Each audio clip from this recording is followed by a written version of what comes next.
할렐루야. 오늘 본문의 말씀은 민수기 22장 1절에서 30절까지의 내용을 가지고 길을 막을 때라는 제목으로 말씀을 나누도록 하겠습니다. 오늘 우리가 읽은 본문의 마지막 절에 다음과 같이 읽혀집니다. 발람이 이른 아침에 일어나 나귀의 안장을 지우고 모압의 귀족들과 함께 길을 갔다라고 성경은 기록하고 있습니다. 대부분의 사람들은 그 다음에 무슨 일이 일어났는지 잘 기억하실 것입니다. 이 나귀가 말을 하였다는 사실이죠. 그러나 우리는 나귀가 사람들처럼 말을 했다는 것보다 더 놀라운 사실에 관심을 기울여야 합니다. 나귀는 이 사건의 이야기의 중심을 어쩌면 가로채고 있는 것이라고 볼 수 있습니다. 다른 말로 이야기하면 납치범이라고 이야기할 수 있겠죠. 이야기의 흐름을 중간에 가로막았다는 것입니다. 어떻게요? 나귀는 이 이야기의 실질적 핵심을 가로막으면서 자기 자신에게 독자들의 주의를 집중하도록 함으로써 그랬다는 것이죠. 발람의 이야기에 대해서 여러분들은 알고 있을지 모르겠습니다. 발람의 이야기를 보면 대부분의 이야기에서 기억하시는 것은 말하는 나귀인 것입니다. 동물이 사람처럼 이야기했다는 것이죠. 신기하지 않습니까? 그는 나귀가 발람에게 나는 당신의 나귀가 아닙니까? 오늘 이 순간까지 당신이 타고 다닌 나귀가 아닙니까? 이렇게 말하는 것이죠. 그러면서 말을 못하는 동물이 사람과 같이 이야기를 했다라는 것에 이야기에 초점이 맞추어져서 이야기의 핵심, 본문의 핵심을 놓쳐줄 수 있다라고 하는 것입니다. 이와 동일하게 성경에는 말하는 동물이 하나 더 나옵니다. 어딘지 아십니까? 그것은 바로 창세기에 나오는 뱀의 이야기입니다. 그래서 말하는 동물, 많은 신학자들도 말하는 동물에 대해서 이야기를 많이 하죠. 그래서 성경에 나오는 이 이야기를 가지고 많은 설교자들은 미천한 동물도 말을 해서 하나님의 메시지를 전가하는데 이 부족한 나를 쓰셔서 하나님은 이렇게 크게 사용하신다라는 이야기를 많이 하고 있습니다. 그것보다 더 중요한 것은 말하는 나귀보다 우리가 핵심적으로 보아야 할 부분의 핵심 단어는 뭐냐면 나귀의 말함이 아니라 들음이라는 것입니다. 우리 같이 2절 말씀 볼까요? 제가 읽어드리겠습니다. 십볼의 아들 발락이 이스라엘이 아모리인에게 행한 모든 일을 보았으므로 아멘. 보았다는 것입니다. 우리가 오늘 본문 말씀에 핵심적으로 기억해야 할 것은 무엇이냐면 보다라는 것입니다. 보다라는 단어는 발람의 이야기를 푸는 비밀의 열쇠와도 같은 것입니다. 발람의 이야기는 말하는 나귀에 관한 것이 아닙니다. 보는 것에 관한 이야기입니다. 하나님이 이스라엘을 보시는 것과 같은 방식으로 이스라엘을 보아야 한다는 것입니다. 하나님이 교회를 보시는 것과 같은 방식으로 교회를 보아야 한다는 것이죠. 발람의 이야기를 한번 보겠습니다. 발람의 상태는 어떤 상태였을까요? 눈이 어두운 상태였습니다. 영적인 눈이 어두웠다는 것이죠. 그도 그럴 것이 일단 발람은 하나님의 백성이 아니었습니다. 그래서 하나님의 천사를 만났을 때도 발람은 보지 못해도 나귀는 보았다는 것이죠. 나귀는 천사를 보고 있었습니다. 그리고 무서워 소스라쳤던 것이죠. 더 이상 앞으로 갈 수 없어서 비켜가게 되고 그 길 막으니까 또 비켜가게 되고 결국은 나귀가 발람의 다리를 담장에 긁게 하면서까지도 그렇게 피해 다녔던 것이죠. 그러면서 발람의 다리를 담에 비비어 상처를 내고 공포에 질려 나귀는 땅에 엎드려지게 되는 것입니다. 발람이 노하여 막대기로 나귀를 치게 되죠.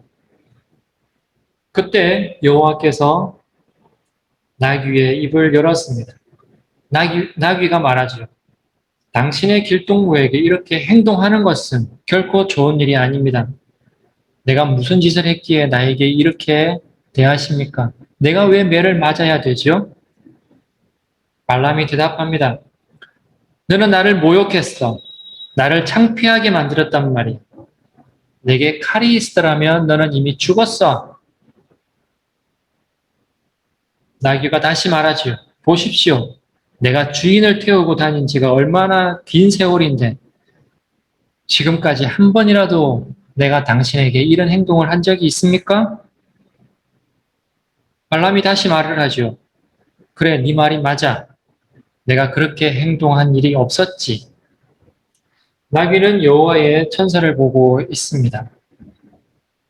봄이라는 문제가 발람의 이야기의 중요한 핵심이며 전부입니다. 우리는 하나님이 이스라엘을 바라보시듯이 이스라엘을 바라보는가?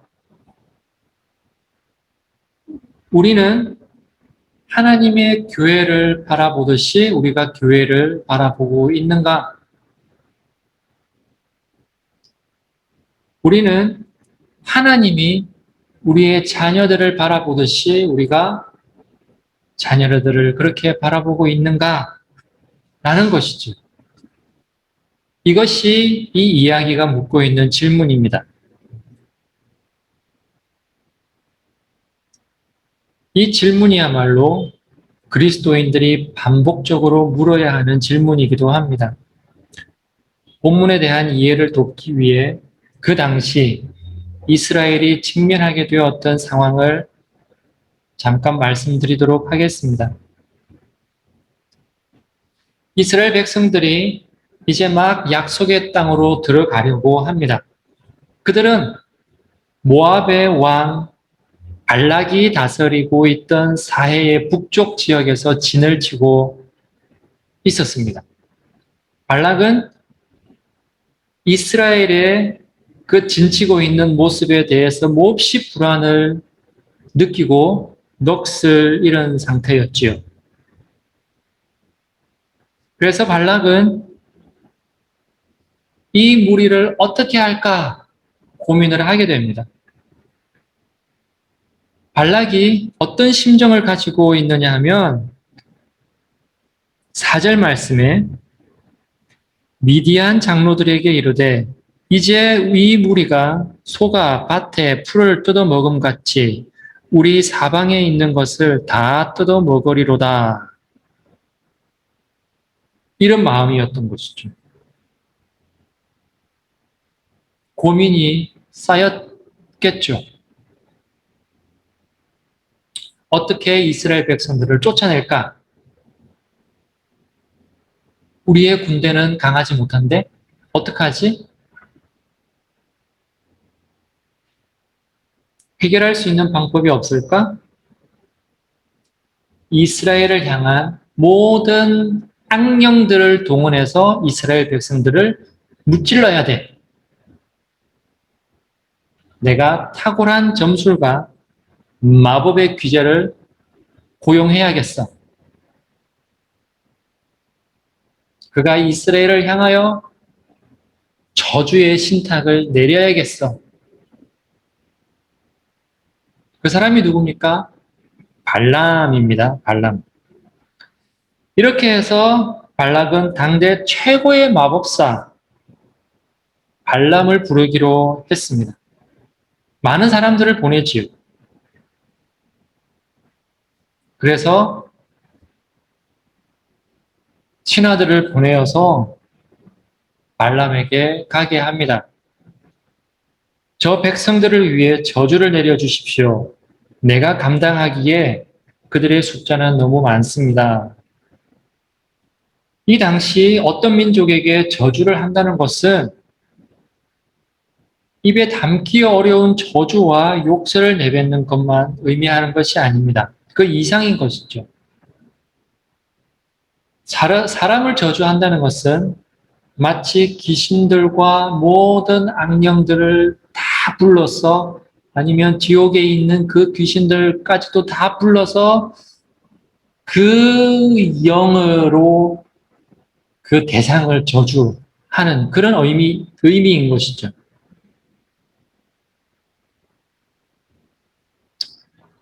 저주에 대한 예가 나오는데요. 드보라의 이야기입니다. 드보라가 이스라엘의 사사였을 때에 적장 시스라를 치려고 했습니다. 그래서 히브리인들의 모든 마을과 고을에 전가를 해서 우리 함께 싸웁시다. 우리 함께 싸워서 저 시스라를 칩시다 라고 이야기를 하죠. 그렇게 전가를 보내죠. 그때 이스라엘 전국 도처에서 남자들이 다 나왔는데 한 지역만 나오지 않았습니다. 메로스라 불리는 한 고을 사람들이 나오지 않았지요. 메로스 사람들은 분명히 소식을 받았음에도 불구하고 나오지 않았습니다. 그 소식을 들었던 드보라는 매우 화가 났습니다. 드보라는 메로스를 저주했습니다. 아주 심각하게 저주를 했지요.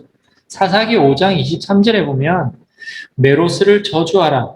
너희가 거듭거듭 그 거주민을 저주할 것은 그들이 와서 여호와를 돕지 아니하며 여호와를 도와 용사를 치지 아니함이니라 고 말을 하였습니다. 이것으로 메로스의 운명은 끝이 났습니다. 메로스는 지구상에서 완전히 사라졌습니다. 메로스의 기록은 더 이상 이 땅에 남아있지 않게 되었습니다. 이것이 저주의 힘이죠. 무서운 저주의 세력인 것이죠. 발람은 저주의 전문가였습니다. 직업적인 저주가였죠. 그는 발람 왕이 이스라엘을 멸망시키기 위해 반드시 필요했던 사람이었습니다. 그래서 모압으로 가는 길에 발람은 여호와의 천사를 만나게 됩니다. 그리고 우리가 예상했던 대로 그렇게 행동을 하죠. 천사가 그에게 집으로 돌아가라고 했습니다. 그때 발람이 천사에게 말을 하죠. 만일 당신께서 내가 하는 일을 못마땅하게 여기신다면 나는 기꺼이 돌아서겠습니다. 그런데 놀랄만한 상황이 전개되죠. 만일 천사가 발람을 되돌려 집에 보냈다고 하면 평범한 이야기로 끝났을지도 모르겠습니다. 그런데 돌려보내지 않고 다시 발락에게로 가라는 것입니다. 일반적으로 하나님은 그들의 악한 행동을 통하여 일을 할 수도 있습니다. 그러므로 하나님은 발람이 자기 길을 가도록 허락하신 것입니다. 모압 땅에 이르자마자 발람은 일을 하기 시작합니다. 먼저 이스라엘 진영이 잘 보이는 곳으로 가서 높은 언덕으로 올라갔죠. 그리고 저주의 예식을 하게 됩니다. 이 산에서 그리고 저 산에서 자기가 배운 모든 저주의 방식대로 저주하기 위해서 준비하고 있는 것이죠. 비스가산과 그올산에서 저주 예식을 거행합니다. 자, 이제 발람의 입을 열어 이스라엘을 저주하려고 합니다. 그런데 말이죠. 발람이 이스라엘을 저주하려고 할 때마다 하나님은 발람이 자신의 입을 통제하지 못하도록 해서 저주 대신 복을 선포하게 하십니다. 발람은 이스라엘을 저주할 수가 없었습니다. 그렇습니다. 하나님이 복 주신 자를 누가 저주할 수 있단 말입니까? 오늘 말씀은 무엇을 말씀하고 계십니까? 이 사건은 우리에게 이스라엘 백성은 하나님의 보호의 우산 아래에 거하고 있다는 사실을 보여주고 있습니다. 비록 그들이 이 사실을 알고 있든지 없든지 그것은 중요하지 않습니다. 여러분이 하나님의 보호의 우산 아래에 있다는 것을 알든지 알지 못하든지 그것이 중요한 것이 아닙니다. 중요한 것은 하나님이 여러분들을 보호하고 있다는 것이 중요한 것입니다. 중요한 것은 하나님이 여러분을 보호하고 있다는 사실입니다. 물론 이스라엘 백성들은 이 사실을 알지 못하고 있습니다. 그들은 지금 저 산 아래 모압 평지에 모여 진을 치고 있습니다. 아니, 지금 이 산에서 무슨 일이 일어나고 있는지조차 알지 못하는 것이죠. 발락이 발람을 데리고 와서 이스라엘 백성들을, 자신들을 해치려고, 저주하려고 하고 있다는 사실을 알지 못한다는 사실이죠. 중요한 것은 하나님께서 보호하고 있다라는 사실입니다.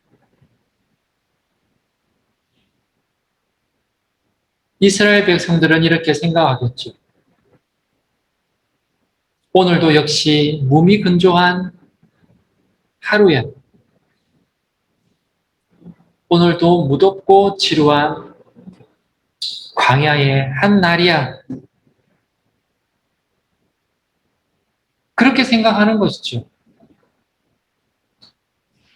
그들은 하나님께서 악한 영들과 세력들을 대항하여 그들을 보호하고 계신다는 사실을 전혀 알지 못하고 있었습니다. 하나님께서 악한 영들과 세력들을 대항하여 그들을 보호하고 계신다는 사실을 이 발람의 입을 통하여서 우리는 알 수 있습니다. 보십시오. 내가 축복의 명령을 받았으니 하나님께서 하신 축복을 내가 돌이킬 수 없습니다. 여호와 그들의 하나님이 그들과 함께 하십니다. 라고 발람이 그렇게 말을 하고 있습니다. 참 놀라운 일입니다. 그들의 하나님 여호와가 그들과 함께 하신다. 이것이 이스라엘 사람들의 삶의 정체성이고 삶의 비밀입니다. 하나님이 그들과 함께하는 한 이스라엘은 누구도 건드릴 수 없는 존재라는 것이죠. 그렇습니다. 새로운 이스라엘인 그리스도의 교회, 하나님의 백성들인 것입니다. 어느 누구도 하나님의 백성을 건드릴 수가 없습니다. 교회는 하나님의 보호의 날개 아래 거하고 있기 때문입니다. 이 말씀을 보면 마태복음 10장에 있는 말씀이 기억납니다. 보라, 내가 너희를 세상에 보내는 것은 양을 늑대 가운데 보냄과 같도다 라는 말씀입니다. 양은 결코 늑대의 상대가 되지 않습니다. 늑대 가운데 있는 양들은 늑대에 물려 찢겨 죽습니다. 그러나 양은 늑대 가운데서도 안전하게 살 수 있습니다. 왜일까요? 양은 목자와 함께 있기 때문입니다. 시편 23편의 말씀처럼 그리스도는 우리 앞에 상을 차려놓으시는 분이십니다. 어디에 상을 차려놓는다고요? 원수들이 보는 앞에, 늑대들의 면전에서 말입니다. 상을 차린다는 것은 풀을 뜯어 먹을 수 있는 초원을 예비하신다는 것입니다. 그리고 양들 앞서서 초원을 준비하시는데 독초를 뽑아내고 엉겅퀴를 뽑아내고 뱀이나 전갈들을 먼저 해치워 주시는 것이죠.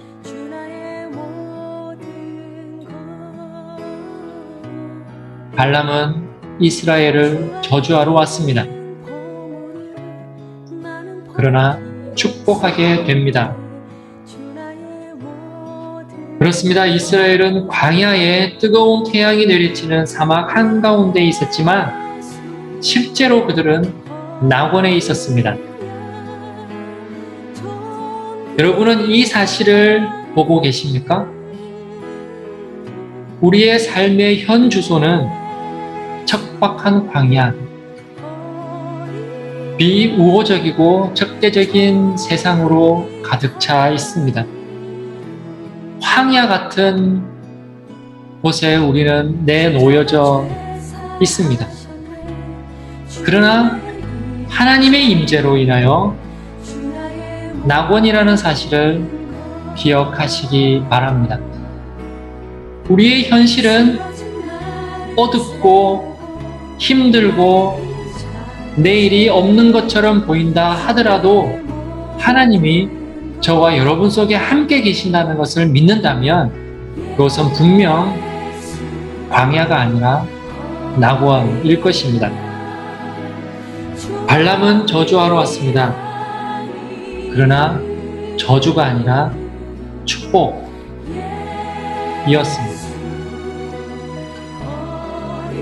사람들은 저와 여러분들을 하찮게 생각하고 비웃고 조롱하고 업신여기고 저주하고 박해하고 그럴 수 있습니다.